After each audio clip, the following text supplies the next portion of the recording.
할렐루야. 우리의 예배의 목적이죠. 주님을 찬양합니다. 할렐루야. 이 목적 잊지 말자고요. 우리의 예배함의 그 이유가 무엇인지 잊지 않았으면 좋겠습니다. 단순히 우리의 감정이 어떤 feel을 느끼기 위한 그런 의미로 이 자리에 온 거 아니죠. 우리가 이 자리에 모여서 함께 노래하고 함께 기도하고 말씀을 듣는 이유는 할렐루야, 누구를 예배하기 위함? 하나님을 예배하기 위함입니다. 우리 함께 하나님을 예배하겠다는 마음으로 한 번 더 할렐루야 한 번 더 할 건데 같이 믿음을 고백해 볼게요. 자, 할렐루야. 감사합니다. 자, 오늘 말씀 나눌 건데 오늘은 에베소서 5장 우리 1절에서 2절 말씀을 나눌 건데요. 이거 앞에 이렇게 타이트하니까 참 부담되네요. 이거. 아니요. 아니요. 괜찮습니다. 적응해야죠. 네. 감사합니다. 얘들아, 우리 제목이 있는데요. 오늘 제목이 뭐냐면 제발 이렇게 살자라는 말씀 제목이에요. 우리 옆 친구 한번 이렇게 인사 한번 해볼까? 탁 눈을 바라보고 정말로 강렬하게 진하게 이렇게 얘기하자. 시작. 제발 이렇게 살자. 시작. 얘들아, 기회야. 우리 앞뒤 보면서 이 얘기를 꼭 해주고 싶었던 사랑의 친구에게 한번 해볼게요. 시작. 자, 그래요.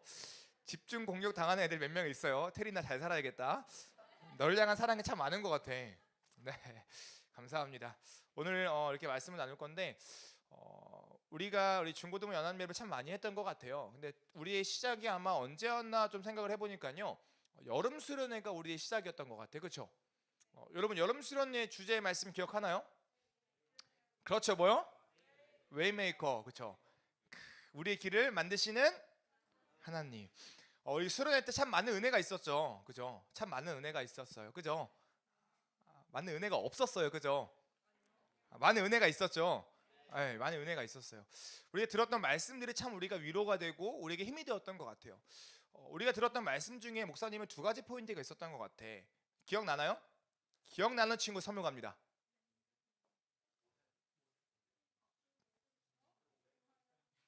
뭐 고백 나왔죠? 비슷해요?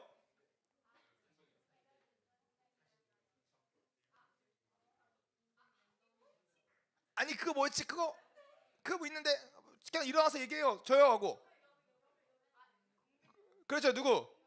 손대가 누구요? 수혜야. 그래. 뭐라고요?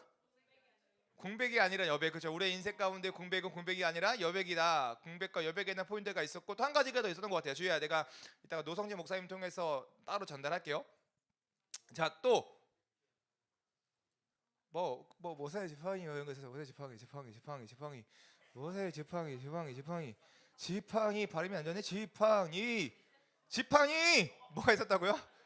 지팡이 공백과 여백과 이 모세의 지팡이라는 두 가지 포인트가 있었죠. 여러분 이 여름 수련의 웨이메이커의 말씀의 핵심은 뭐였어요? 우리의 길을 만드시는 하나님. 그래서 택한 자들에게는 하나님의 섭리가 있다 없다? 있다. 그래서 우리의 인생 가운데 실패가 있어요 없어요? 없어요. 있어요? 없죠. 왜요? 궁극적으로 우리의 인생을 만들어 가시는 분 누구이기 때문에? 하나님이기 때문에. 우리의 웨이메이커 되신 하나님이기 때문에. 여러분 그래서요 그 여름 수련 때 우리에게 큰 은혜가 있었어요 없었어요? 있었어요. 난 아직도 기억나. 찬이를 바라봤을 때 찬이가 내 눈을 바라보면서 이러면서 울었던 모습이 아직도 기억이 나요. 그치 찬이야? 그리고 도도하게 앉아있지만 그땐 그랬어요. 찬이뿐만이 아닐까요? 여러분 여름 수련 때 우리에게 많은 은혜가 있었어 없었어? 있었어요. 막 울고불고 난리 났잖아요. 주님 그렇습니다. 정말로 내 인생의 패배한 인생인 것 같았는데 내 인생이 공백이 아니라 여백이셨군요. 이러면서 예루살렘아 이거 무한반복하고 막 기억나요? 그게 우리에게 은혜가 있었죠. 그래서요 우리가 수련회 이후에 어떤 친구들에게 좀 피드백을 받아봤어요. 간증문을 받아봤는데요. 어떤 친구가 이런 간증을 하는 거야. 목사님 읽어줄게요. 잘 들어봐요. 너희 중에 한 명이에요. 지금까지는 어머니의 신앙을 나의 신앙으로 믿고 살아왔는데 수련회를 기점으로 점점 나의 신앙을 확립해 나갈 수 있게 된 것 같다. 하나님이 나를 위해 일하시며 내가 생겨나기 전부터 나의 모든 것을 계획하고 계셨음을 믿으며 나아갈 수 있게 되었다. 하나님 안에서 하나님의 언약을 통해 내가 원하는 삶을 개척해 나가되 그 방향키는 하나님께서 잡고 계심을 이해하게 되었다. 한 치 앞도 보이지 않는 미래와 진로에 대해 매우 불안하고 힘든 시간을 보내고 있는 나를 하나님께서 계획해주고 계신다는 것에 엄청나게 감사하고 행복했다. 네. 이 간증의 고백이 내 고백이 아니라요, 여러분들 중에 어떤 한 친구의 고백이었어요. 여러분, 그래서요, 우리가 참 누군지 알겠다 막 웃고 있어요. 막 자기 거라고 찾지 마요. 뭐 어딘가 있어요. 자, 네. 여러분, 이와 같은 고백이 우리 가운데 있었죠. 여러분, 그래서요, 여름 수련 때 정말 우리가 느꼈던 은혜는 컸단 말이죠. 위로가 됐단 말이죠. 그리고 여름 수련회 이후 정말로 그 8월 달 이후 몇 개월이 지났어요, 얘들아? 정작 똑똑해요. 4개월이 지났죠. 여러분, 이 4개월 동안 어떻게 살았나요? 여러분, 하나님께서 나의 길을 만들어 가신다는 그 메시지가 충분히 8월 달에 우리에게 주어졌다고요. 그리고 그 말씀에 우리가 모두 감동을 받고요, 정말로 12시 새벽 1시까지 눈물로 기도했다고요. 그러면 그 은혜를 가지고 이제 여러분 4개월의 그 삶을 한번 돌이켜 봤으면 좋겠어요. 어떻게 살아갔어요? 여러분, 그 4개월 동안 많은 일들이 있었죠. 여러분, 수능 본 친구들, 고3 친구들 결과 나왔어요. 그죠? 우리 중3 친구들 원서 썼죠? 네. 뭐 그거는 뭐 중3 애들 심각해요, 얘들아. 지금 중3 애들 표정 못 봤잖아. 나갈 때 조심해라. 심각해요. 막 나 외고 가야 되는데 막 사립고 가야 되는데 막 이러면서 엄청 막 고민할 친구도 많다고요. 여러분, 물어볼게요. 자, 고3 친구들 웨이메이커 되신 하나님을 신뢰합니까, 여전히? 아멘. 감사해요. 우리 중3 친구들 신뢰해요? 아멘. 감사합니다. 너무 좋아요. 너무 잘하고 있어요. 여러분, 많은 사람들은요, 대부분의 신앙인들은요, 이와 같은 가치관을 가지고 늘 마음에 품고 살아가요. 그래서 우리에게 강렬하게 주셨던 나의 길을 만들어 가신 하나님의 섭리를 깨닫는 사람은요, 그 깨닫는 그 믿음 가운데 그것을 늘 붙들고 살아가는 게 우리들의 모습인 것 같아요. 너희들이 지금까지 4개월 동안 그렇게 살아갔던 것처럼. 그런데 오늘 목사님은요, 조금 다른 이야기를 하고 싶어요. 무슨 말이냐면요, 수련회 때 우리에게 주셨던 그 메시지는 하나님의 우리에게 행하신 일에 대한 메시지예요. 그런데 성경은요, 그것만 이야기하지 않아요. 그러니까 성도들은 그것만 우리에게 주어졌다라고 성경은 이야기하지 않는다라는 거예요. 오늘 목사님이 여러분에게 이야기하고 싶은 또 다른 성경의 이야기는 무엇이냐면요, 하나님이 우리에게 행하신 일이 아니라요, 우리가 행해야 하는 일에 대해서 이야기를 하고 싶어요. 무슨 말이냐면, 성도는요 자꾸 착각해요. 웨이메이커 되신 하나님을 내가 찬양합니다. 나의 인생을 책임지시는 그 하나님의 섭리를 내가 믿습니다. 이것만 가지고 평생 신앙생활 하려고 하는 잘못된 착각이 우리에게 있다라는 거예요. 성경은 절대로 그것만 이야기하지 않아요. 얘들아, 미안하지만 성경은 은혜만 이야기하지 않아요. 하나님이 우리에게 행하실 일만 이야기하지 않아요. 우리가 많은 걸 놓치는 게 뭐가 있냐면, 하나님이 우리에게 행하신 일을 가지고 우리가 행해야 하는 일이 있는데 그걸 놓치고 산다는 거예요. 그걸 생각하지 않는다는 거예요. 오늘 이야기하고 싶은 것은 그거예요. 성경이 대체 우리에게 무엇을 이야기하는가? 우리가 나의 길을 이끌어 가시는 그 웨이메이커 되신 하나님의 그 섭리, 그 진리를 붙들었다면, 이제는 성경은 더 나아가 그 진리를 가지고 우리에게 무엇을 행하라고 이야기하는데, 대체 무엇을 행하라고 이야기하는가? 이것을 좀 이야기하고 싶어요. 성경은요, 우리를 향해 일하시는 하나님의 구원하심을 동시에 이야기해요, 분명히. 그러나 구원받은 백성들이 행해야 하는 일도 분명히 이야기한다는 거예요. 그래서 성경을 읽어보면 얘들아, 어떤 이야기가 많아요? 우리에게 은혜를 주신다는 이야기가 많아요. 우리에게 뭐 하라는 이야기가 많아요. 다 쌩까고 싶어요? 다 모른 척하고 싶어요? 자, 어떤 이야기가 많이 나와요? 알았다. 성경을 안 읽는구나. 자, 성경 읽도겠다. 그래, 제이야. 그럼 어떤 얘기가 나오니? 기억이 나지 않습니다. 주에 어떤 이야기가 나오니? 많은 이야기. 야, 이렇게 넘어간다고? 오케이. 자, 그래, 뭐 매니 오케이, 많은 이야기 나오죠. 자, 성경에 하라는 이야기, 이거 하라, 이거 하지 말라, 이런 이야기 많이 나와요, 안 나와요? 나와요? 안 나와요? 나와요. 많이 나와요. 여러분, 구약 시대에 많은 이야기들 어떤 이야기냐면 율법에 대한 이야기죠. 하나님께서 이스라엘 백성들에게 이건 하고 이건 하지 말라는 이야기가 있어요, 없어요? 많죠, 있죠. 여러분, 우리가 특히 오늘날 살아가면서 우리에게 주셨던 10가지 계명이 있어요. 여러분들이 정말로 정말로 지키기 싫어하는, 여러분들이 끔찍히기도 외면하고 싶은 계명이 하나 있어요. 뭔지 알아요? 제 5계명 뭘까요? 그렇죠. 뭐요? 부모를 공경하라. 이건 안 들어. 안 들어. 부에 뭐 이게 우리들의 모습이죠. 외면하고 싶어요. 웨이메이커 되신 하나님, 내가 주님을 찬양합니다. 아멘. 고3 수능 해결됐습니다. 주님, 나의 인생을 책임집니다. 내 부모를 내 부모를 이게 우리들의 신앙의 모습이라는 거야. 무슨 말인지 알아요? 제 4계명 뭘 거야, 얘들아? 그렇죠. 안식일을 기억하여 거룩히 지키라 라는 말씀이죠. 이것도 여러분 잘 지켜요, 안 지켜요? 잘 지키죠? 언제 안 지킨 줄 알아? 시험 기간에. 시험 기간에 갑자기 안 들어. 얘들아, 시험 기간에 안 해. 똑같다니까. 시험 기간에 어떤 것만 잘 지키는 줄 알아요? 웨이메이커 되신 하나님, 나의 시험을 인도하여 주옵소서. 수능 만점, 기말 만점, 1등급, 나의 길을 평탄. 이것만 기억한다고. 이것만. 얘들아, 성도로서 살아갈 때 우리가 성도로서 살아갈 때, 그리스도로 살아갈 때 우리가 마음을 다하여 행하는, 마음을 다하여 믿음을 고백하는 부분은 딱 두 가지예요. 하나님께서 나에게 행하신 일에 대해서 믿음을 고백해야 되고요.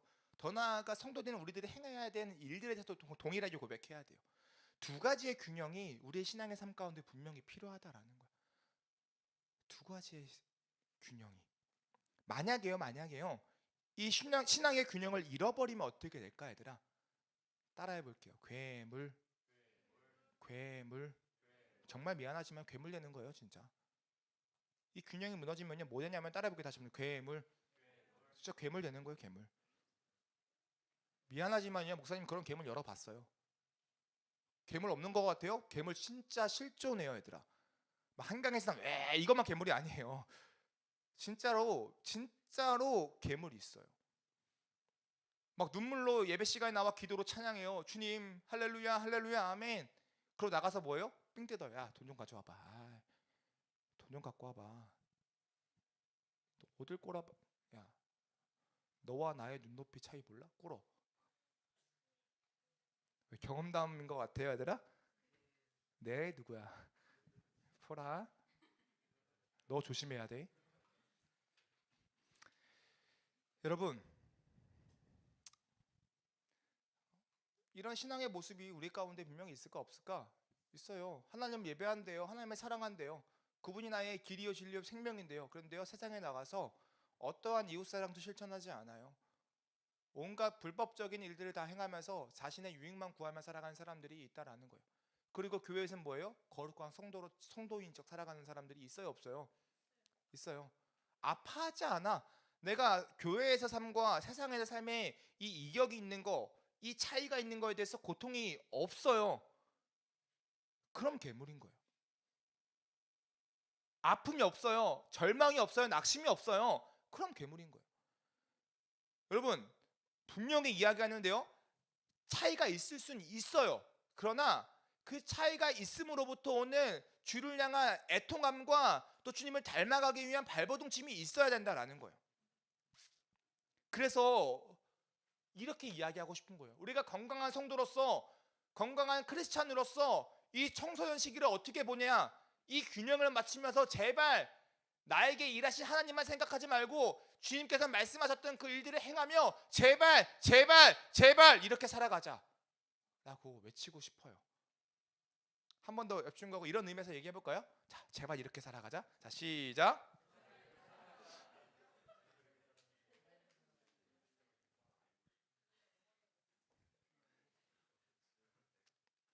목사님의 학창 시절에 가장 큰 유혹이 있다면 뭐냐면요, 욕이란 유혹이었던 것 같아요. 욕 잘할 것 같아요, 못할 것 같아요? 난 욕이 뭔지 모르는 사람이었어요. 목사님은 순둥이었어. 진짜 순둥이였어요. 그래서 내가 할 수 있는 욕은, 미안해 얘들아, 딱 한 가지였어요. 뭐냐면, 따라해볼게요. 스볼. 나 이거 하나 했어, 이거. 근데 이게 내가 왜 했냐면 나는 하나님의 주신 이 거룩한 입을 뭔가 그렇게 쓰면 안 될 거란 마음의 죄책감이 있었어. 근데 그거 하나는 죄책감을 좀 벗어나는 거야. 왜냐면 목사님 어릴 때 왕초라는 드라마가 있었거든요. 왕초? 왕초라는 드라마 아시는 선생님들 계시죠? 왕초 몰라요? 아,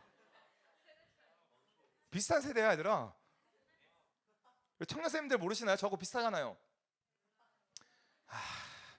이렇게 손절을 당하다니. 거기서 왕초가 자주 그냥 입버릇 좀 하는 게 뭐냐면 스볼 뭐 이런 거였어요. 그래서 그거 하면 애들이 그냥 개그로 받아들였지, 욕으로 받아들이지 않고. 그러니까 이제 나름 나만의 어떠한 이제 합리적인 어떠한 이 지점을 찾아서 뭐 스볼 왜 그러냐 진짜 스볼 뭐 이러고 다녔던 거예요. 근데 그 이후로 욕을 안 해봤는데, 근데 목사님이 너희들의 삶을 보면요, 욕을 그렇게 잘하는 친구들 뒷담한테 한별아. 너희 주변 친구들 그런 애 있어 없어요? 그쵸? 한별이는 안 그렇잖아.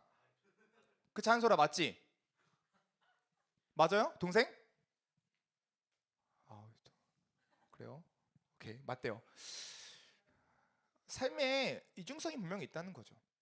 여러분 그래서요 오늘 말씀은 무엇이냐면 얘들아, 더 구체적으로 나누고 싶은 이야기는 뭐냐면요, 그렇다면 우리가 삶의 밸런스를 찾아가야 되는데, 삶의 균형성을 찾아가야 되는데, 신앙의 균형을 맞춰가야 되는데, 그러면 성경은 대체 우리에게 어떤 걸 요구하는가, 기본적으로 어떤 걸 전제한 채로 우리에게 어떻게 성도로서 살아가라고 이야기하는가에 대해서 먼저 좀 이야기하고 싶어요. 오늘 말씀인데 얘들아 1절 한번 같이 읽어볼까요? 1절 1절 한번 읽어볼게요. 1절 다 같이 읽어보는 거예요. 시작.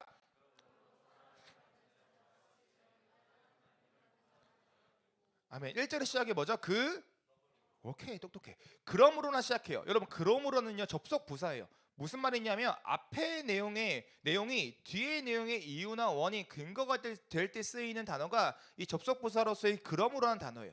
그러니까 여러분 이 에베소서 5장 1절 말씀이요, 에베소서 5장 말고 4장과 연결이 된다 안 된다?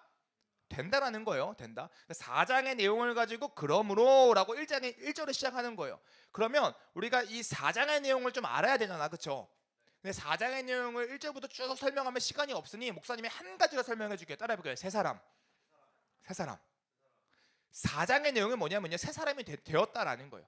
우리가 그리스도의 은혜로 말미암아 새 사람이 되었다라는 거죠. 그러니까 새 사람이 되었다는 건 성도가 되었다라는 거예요. 그러니까 4장의 내용은 뭐예요? 우리가 새 사람이 되었다, 성도가 되었다, 그러므로라고 하면서 1절의 내용이 시작하는 거예요. 그리고 2절의 내용이 시작하는 거죠. 그러면 새 사람이 되었던 우리들이 이제는 무언가를 행해야 되는데, 이렇게 살아야 되는데, 그게 바로 1절이야. 다시 한번 1절 읽겠습니다. 시작. 그러므로 사랑을 받는 자녀같이 너희는 하나님을 본받는 자가 되고. 그러니까 새 사람이 된 우리들은, 하나님의 행하신 그 은혜로 말미암아 성도가 된 우리들은 이제 우리가 행해야 되는 그 일이 있는데, 그 일이 무엇이냐? 하나님을 본받는 자가 되는 거야 라고 큰 타이틀, 큰 전제를 이야기해주고 있다라는 거야. 여러분 이야기합니다. 우리는 하나님을 본받는 자가 되어야 합니다. 아멘. 아멘. 여러분 정말 하나님을 본받는 자가 될 수 있어요?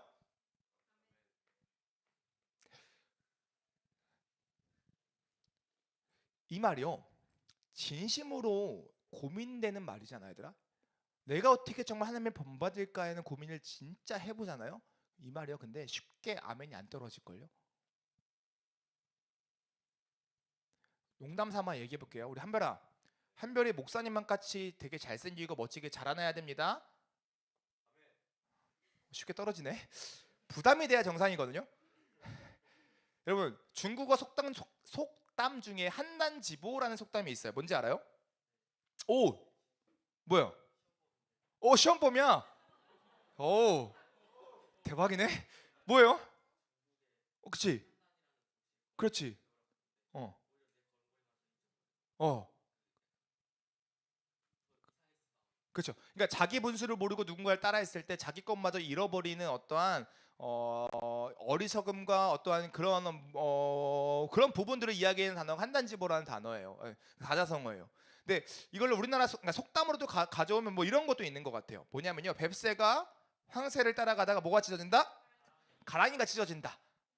무슨 말인지 알겠어요? 그러니까 어떠한 제한된 능력이 있는 사람이 자기의 능력을 벗어나 누군가를 따라가다가 결국 어떻게 해요? 몰락하는 거죠. 망하는 거죠. 여러분 생각해 볼게요. 여러분, 인간은 제한된 존재예요? 아니면 무한한 존재예요? 제한된, 유한한 존재이죠. 우리 하나님은 유한한 존재예요? 무한한 존재예요? 무한한 존재이죠. 그러면 인간이 하나님을 본받는 것 자체가 여러분 가능할까 불가능할까? 말이 돼요? 그러니까 그 불가능한 일을 지금 우리 아버지께서, 우리 하나님께서 뭐라고 이야기하는 거예요? 너는 누굴 본받으라? 하나님을 본받으라고 이야기하는 거예요. 여러분, 이거요 그냥 들으면 우리에게 부담이야 부담이 아니야? 부담이요. 여러분, 수능 만점 받아와라. 부담이 아니야 아니야? 아니야? 누가 아니야? 호영이 수능 만점 받아와. 3년 뒤에 일이라고 지금 막말하는 거예요 지금. 우리 고2 친구들, 고2 누구 있지?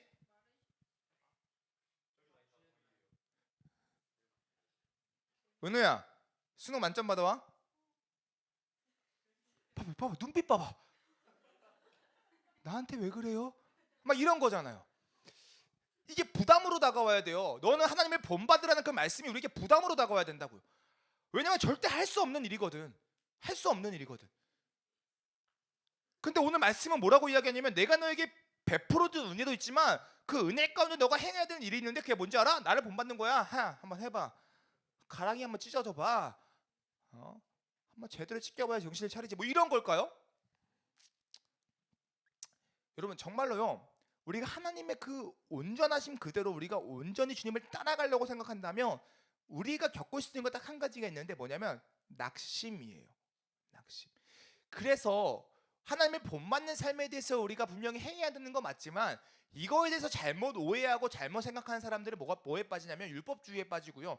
율법주의에 빠지면 뭐 어떤 결과가 있냐면 낙심에 빠져요. 낙심에 빠지면 어떤 일이 발생하냐면요, 주님을 따라가는 이 신앙의 삶이 되게 지루하고 되게 재미없고 되게 비극적이고 비참해져요. 오늘 하나님께서 바울을 통해 우리에게 하나님을 본받으라고 말씀하셨던 그 말씀의 의미가 이런 의미일까요? 절대 아니에요. 왜냐하면 5장 1절 말씀 보니까요, 하나님을 본받는 자가 되라는 그 말씀 앞에 또 다른 하나의 어떤 단어가, 어떤 문장이 등장해요. 한번 다시 읽어보자. 한번 읽어볼게요. 시작. 그러므로 사랑을 받는 자녀같이 너희는 하나님을 본받는 자가 되고. 뭐라고 이야기하냐면, 사랑을 받는 뭐같이? 자녀같이 누구를 본받는 자가 되라? 하나님을 본받는 자가 되라고 이야기하는 거예요. 여러분, 잘 봐야 돼요. 사랑을 받는 자녀가치가 포인트예요. 여러분, 사랑을 받는 자녀라는 거는요, 사랑을 경험했다 못했다? 했다라는 거예요. 누구의 사랑을? 하나님의 사랑을. 그러니까 무슨 말이냐면, 실제로 하나님의 사랑을 경험한 그 자들이 행해야 하는 게 하나님의 본받는 사랑이라는 거죠. 생각해 볼게요. 여러분, 우리가 받는 하나님의 사랑이 뭐예요? 구원. 여러분, 하나님께서 우리에게 행하신 사랑이 뭘까요? 따라해 볼게요. 용납하시는 사랑이었다. 용납하시는. 자, 생각해 봐요. 하나님께서 태초에 천지를 창조하시고 아담과, 헷갈렸어요. 지금 남자와 여자라고 할까, 아담과 하와라고 할까 좀 고민했어. 남자와 여자를 창조하셨죠. 그리고 그들에게 모든 걸 주셨어요. 뭘 주셨어요? 모든 걸 주셨죠. 고장났어요 지금 나도. 모든 걸 주셨죠. 그리고 어떻게 해요? 다 누리라고 하셨어요. 단 하나만 누리지 말고 뭐요? 선악을 알게 하는 나무의 과실을 먹지 말라. 그것 빼곤 다 준 거야. 여러분, 자기의 아들한테요 이야기해요. 너에게 내 재산 1조 몰려줄게. 단 내 집 1억짜리 집만 건들지 마 라고 이야기한 거하고 똑같아요. 여러분, 엄청난 축복이 아니야. 그죠? 목사님이요, 내가 갖고 있는 돈은 없지만 내가 우리 사랑하는 하민이한테, 앞에 있으니까 하민이한테 내 돈 1,000만 원 줄게. 그런데 내 아이폰만 건들지 마 라고 이야기를 했어요. 근데 하민이가요 1,000만 원을 딱 받고 그 다음에 내 아이폰이 근데 되게 좋아 보인 거야. 나의 손때가 묻은 이 아이폰이 너무 아름다워 보이는 거죠. 그래서 내 아이폰을 하민이가 싹 훔쳐갔어요. 아유, 영어 조심. 훔쳐갔어요. 여러분, 목사님이 하민이를 용서할 수 있어요 없어요? 없죠. 괘씸하지. 왜냐면 내가 거기다 1,000만 원까지 줬는데 이놈이 내 거 건들지 말라고 했는데, 끼케 100만 원밖에 안 된 아이폰 건들지 말라고 했는데 이것마저 뭐예요? 욕심내서 어떻게 해요? 가져간 거니까 하민이는 내가 용납할 수 있어요 없어요? 없어요. 똑같아요. 여러분, 하나님께서 인간을 창조하실 때 모든 걸 주셨어 안 주셨어? 주셨죠. 단 뭐만 먹지 말래? 선악을 알게 나만 먹지 말래. 그런데 아담과 하와가 괘씸하게 다 줬음에도 불구하고 과일이 얼마나 많아. 수박도 있고 멜론도 있고 딸기도 있고 뭐 좋아하니? 망고도 있고 뭐 좋아하니? 바나나 뭐 좋아하니?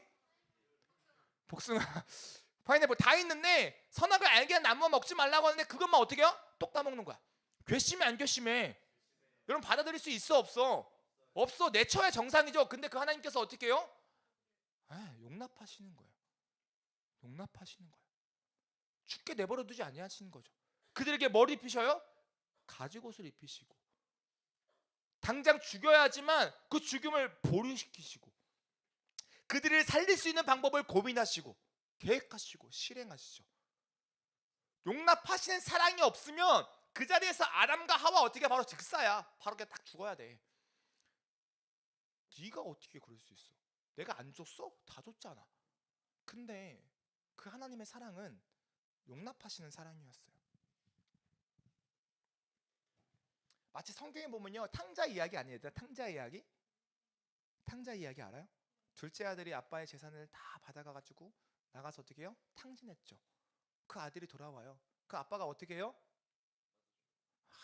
왜 이제 오니 막 맨발로 왜 이제 오니 사랑한다 아들아. 눈물 콱 열정 콱 안 아파 막 이런 거 하죠. 용납하시는 거. 보통의 인간이라면 용납 안 해. 야, 다 줬잖아. 가. 못 하러 왔어. 가. 네 살 길 네가 찾아. 이제 와서 나한테 왜? 네가 언제 나 아빠 대우했어? 아버지 대우했어? 네가 나 아버지 대우했으면 이렇게 하면 안 됐지. 뭐 뻔히 내가 살아있는데 유산을 달라고. 그 당시에 살아있는데 유산을 달라고 하는 건요, 그러니까 그 최대의 가장 불효막심한 정말 아버지를 아버지 산 사람 취급하지 않는 그런 행동과 똑같았어요. 네가 나 그렇게 취급했잖아. 이제 와서 네 인생 네가 살겠다며 떼줬잖아. 근데 안 그랬죠. 품었죠. 그 용납하시는 사랑이요, 누구한테 있냐? 우리한테, 새 사람들한테, 지금 여러분들한테 있다라는 거야. 사랑을 받는 자녀같이 그 용납하신 사랑을 경험한 너희들이 누구를 본받는 자가 되라? 하나님을 본받는 자가 되라. 동일하게 너희가 용납함을 받은 것 같이 너희가 일상을 살아갈 때에 하나님처럼 너희 이웃들에게, 너희 친구들에게 용납하는 사랑을 행하라 라고 그 사랑의 본받음에 대해서 오늘 말씀은 우리에게 이야기해주고 있다라는 거예요. 물어볼게 얘들아, 너희는 어때? 용납하는 사랑을 실천하니? 조금만 나에게 괘씸하게 굴어도 어떻게 해요? 야 쌩까, 야 절교해, 아씨 고마울 줄도 모르고, 야 내가 너 해준 게 얼마인데 나한테 그래, 너 밥 내가 몇 번 사줬어.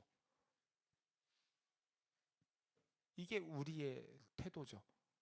조금만 마음에 안 들고 조금만 트러블 생기고 조금만 내가 우위에 있다고 생각하면 그걸 가지고 어떻게 해요?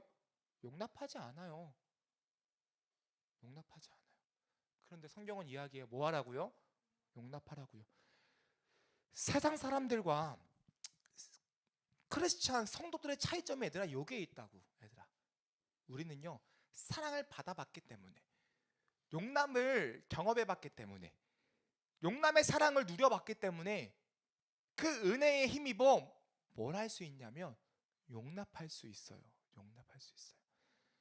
나는 너희들의 삶을 평탄케 한다는 하나님의 말씀에만 미쳐가지고 괴물이 안 됐으면 좋겠어요. 그런 이기주의, 개인주의적인 어떤 신앙을 가지고 살아가지 않았으면 좋겠어요. 내 인생만 잘 풀면 돼, 내 인생만 잘 되면 돼, 나의 길만 평탄하면 돼 라고 이야기하면서 나의 웨이메이커 대신 하나님을 노래하고 그렇게 신앙생활하면서 만족해하고 흡족해하는 괴물이 안 되었으면 좋겠어요. 성경은 우리에게 하나님의 행하신 일을 말씀하시지만, 나의 웨이메이커 되신다고 말씀하시지만, 더 나아가서 그것이 끝나는 것이 아니요, 내가 행해야 하는, 내가 본받아야 하는 그 사랑과 그 가치에 대해서 분명히 이야기하고 있다라는 거예요. 그 두 가지를 같이 가졌으면 좋겠어요. 그게 진짜 성도다.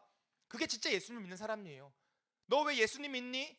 예수님이 나의 길을 만들어 가셔. 그분이 나의 위로야. 그래서 내가 예수님 믿어.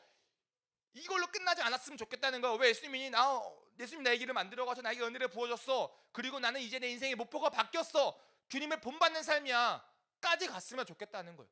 그것을 위해서 고민하고 생각하며 행동했으면 좋겠다라는 거예요.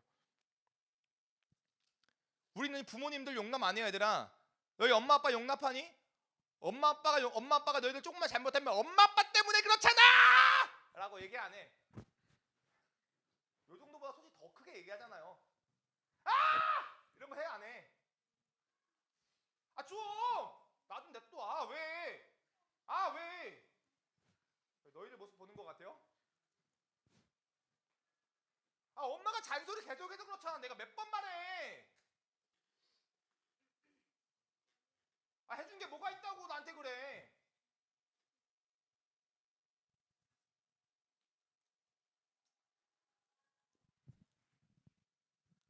얘들아, 부모님도 사람이에요. 용납하는 사랑이 우리에게 있어야 돼요.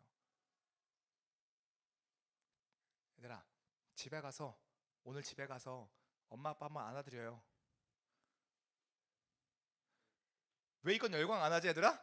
자, 웨이메이커 대신 우리 하나님이 우리의 길을 인도하십니다. 아멘. 와, 이렇게 열광하잖아. 이건 열광하잖아. 하나님께서 용납하는 사랑을 배우래요. 오늘 용납하는 사랑 가서 실천하게 소망합니다. 집에 가서 부모님 한번 안아드리세요. 이게 필요하다고요. 하나님께서요, 용납하는 사랑과 함께 더 우리에게 이야기하는 것이 한 가지 더 있는데요. 우리 2절 한번 읽어볼까요, 얘들아? 2절만 읽겠습니다. 2절 시작. 그리스도께서 너희를 사랑하신 것 같이 너희도 사랑 가운데서 행하라. 그는 우리를 위하여 자신을 버리사 향기로운 제물과 희생제물로 하나님께 드리셨느니라. 아멘. 여러분, 첫 번째 1절이 우리가 본받는 거는요, 용납하신 하나님의 사랑이었다며, 두 번 잘 따라해볼게요. 용서하시는 그리스도의 사랑.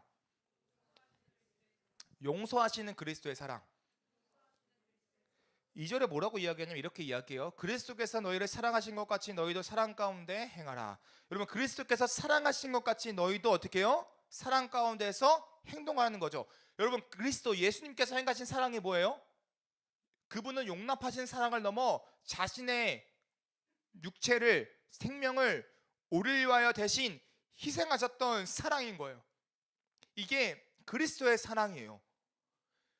잘 보세요. 1절은 용납하는 사랑이라면 2절은 뭐예요? 희생하는 사랑이에요. 우리가 본받아야 하는 가치는 두 가지라는 거야.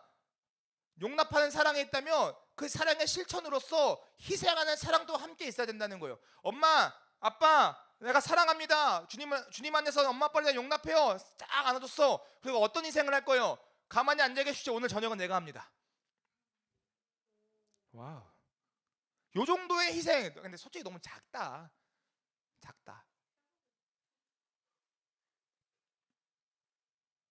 뭐라고요? 태워먹을 것 같아요?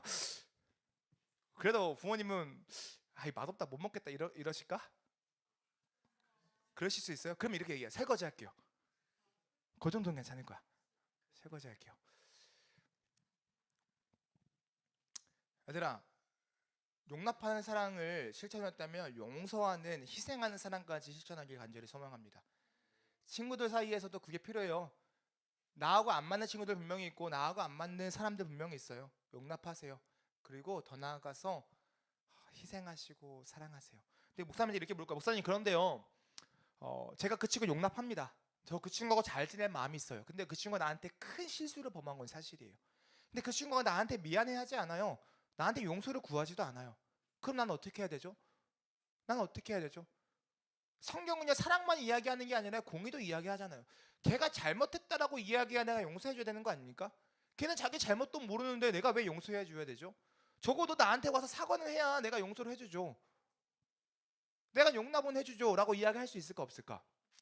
실제로 이게 여러분들의 신앙의 삶 가운데 많은 고민인 것 같아요. 목사님, 저는요 품고 싶지만요 쟤가 나한테 용서를 안 구해요. 지가 뭔 잘못한지도 몰라요 라고 이야기를 해요. 그래서 나는 못하겠어요. 적어도 내가 내 사과를 하면 나한테 받아줄 의향은 있어요 라고 이야기하는 애들이 있어요 없어요? 있어요. 어떻게 할래요?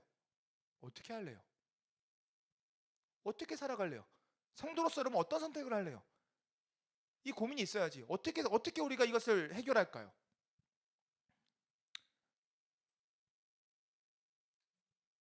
여러분, 하나님의 용납하시는 사랑은 무엇이냐면요, 그들이 정말로 주께로 돌아오기를 원하셨던 사랑이에요.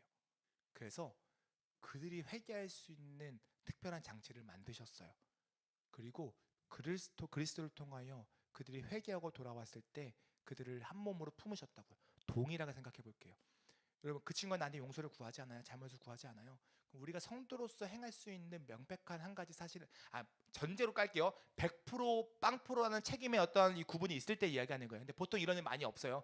보통은 뭐 60대 30, 40이든 70, 30이든 반반이든 쌍방의 책임이 거의 90% 이상이 다 그래요. 그렇지만 한쪽이 일방적으로 잘못했다는 그 전자에 우리 어떻게 해야 되냐라고 생각을 했을 때, 그들이 나에게 잘못했던 그 친구가 정말로 진정으로 나에게 용서를 구해서 우리 관계가 회복되기를 기대하고 기도하는 마음으로 어떻게 하면 자기의 잘못을 잘 알려줘서 우리의 관계가 다시 건강하게 회복될까라는 그 사랑의 마음으로 기도하고 고민하고 해결해 나가는 게 더 중요하다라는 거예요. 가만히 있으면 안 돼, 얘들아. 야, 쟤가 나한테 용서 안 구하는데 난 가만히 있어. 이게 아니라는 거야.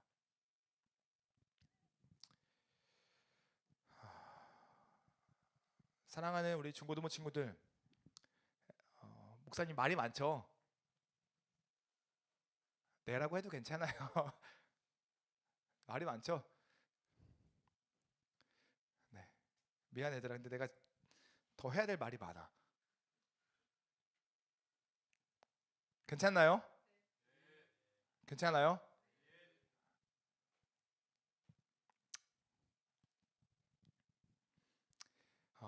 목사님은요 그렇게 생각해요. 용납하는 사랑과 희생하는 사랑은요 연결되어져 있어요. 분리되어 있지 않아요. 여러분의 인생의 삶을 용납하고 희생하며 사랑하는 그 하나님의 본받는 그리스도의 사랑을 본받으며 행하며 나아가는 여러분 되었으면 좋겠습니다. 여러분, 목사님이요 이제 우리 사랑하는, 그냥 짧게 제일 듣기 싫은 말이 자 마지막입니다 해놓고 막 5분 10분 하면 제일 싫잖아, 그치 얘들아? 거기에 끄덕이네요. 어, 목사님이 마지막으로, 진짜 마지막으로 한 가지만 말씀을 나누면, 너희들에게 내가 할 수 있는, 하나님께서 주셨던 말할 수 있는 마지막 기회인 것 같아요. 이제 우리 보면 여기는 다 고등 모아서 새로운 친구 아니고 중등부터 거쳐갔던 친구라면 아마 목사님을 다 경험했던 친구들일 거예요. 그죠? 다 만났잖아요. 여러분들에게 정말로 마지막 설교라고 하니까 해주고 싶은 말이 뭘 우리가 나눠야 될까? 성도로서 어떤 마음을 나눠야 될까라고 고민하다가요 이 말씀을 나누고 싶었어요. 제발 이렇게 살자. 제발 성도로서 우리가 괴물되지 말고 성도처럼 제발 이렇게 살자. 성도처럼 이렇게 발버둥치면서 살아가 보자. 나에게 주셨던 하나님의 은혜만 이야기하면서 마땅히 우리가 살아가야 될 그 일들에서 외면하고 괴물이 되어버리지 말고, 우리에게 주셨던 은혜는 분명하니까 그 은혜 가지고 말씀처럼 제발 좀 살아보자. 내가 청소년들 수없이 만나봤거든요. 2009년부터 만났어요. 전도사로서는 2011년부터 만났지만 10년 넘게 너희들 만나면서 늘 겪었던 문제는 뭐냐면요, 은혜 따로 삶 따로예요. 수련회 때 막 눈물 흘러 막 기도하고요, 막 이렇게 살아가요. 막 위로 받았대요, 은혜 받았대요. 근데 삶은 전혀 딴판이에요. 전혀 다른 인생을 살아가요. 삶의 발버둥침이 없어요. 시험 기간 때 얘들아 제발 예배 지키라라는 그 하나님의 말씀, 내가 행해야 될 그 일들에 대해서 고민하지 않아요. 그땐 귀를 싹 닫고 어디 가요? 공부하러 가요. 제발 인생의 발버둥침이 있어 보자고요. 주를 위해서 희생하고 헌신하는 그 삶의 어떤 모습들이 있어 보자고요. 그게 괴물이 되지 않는 방법이에요. 삶의 발버둥침이 있어요. 괴물이 안 돼요. 그냥 있으면 안 돼요. 애쓰고 노력하고 눈물 흘리고 두려워하지만 그 웨이메이커의 삶을 신뢰하면서 한 번 한 번 걸어가고, 이러한 인생의 작업들이 계속 있어요. 괴물이 안 돼요. 용서도 용서해본 사람이 알아요. 용납도 용납해본 사람이 할 수 있어요. 발버둥 쳐야 돼요. 제발 이렇게 살아가야 돼요. 목사님은 여러분들이 정말로 잘 되길 소망합니다. 여러분의 인생이 정말로 잘 되어지길 소망해요. 성도로서 말이에요. 세상의 가치관처럼 사업가로서 잘 되기 바라는 거 아니에요. 뭐 교사로서, 뭐 변호사로서, 아니 뭐 어떤 직업이 있어요, 얘들아? 뭐 연예인으로서 또 어떤 직업 있죠? 목사로서, 또 꿈이 뭐 있어요? 작가로서, 뭐 영상 감독으로서. 단순히 그것만으로 잘 되길 바라지 않아요. 그것과 함께 성도로서 잘 되길 간절히 소망합니다. 성도로서 살아갔으면 좋겠어요. 여러분들이 정말 성도라면, 나의 웨이메이커 되신 하나님을 만났다면, 너희들이 새 사람이라면 하나님의 살아계심이 여러분 마음 가운데 믿어진다면, 믿음이 고백되어졌다면, 이제 여러분들이 해야 되는 건요, 이렇게 사는 거예요. 밟아놓치면서. 그와 같은 삶을 살아내기를 간절히 소망합니다. 우리 마지막으로 익히 인사하고 기도할게요. 제발 이렇게 살자. 시작. 제발 이렇게 살자. 시작. 제발 이렇게 살자. 시작.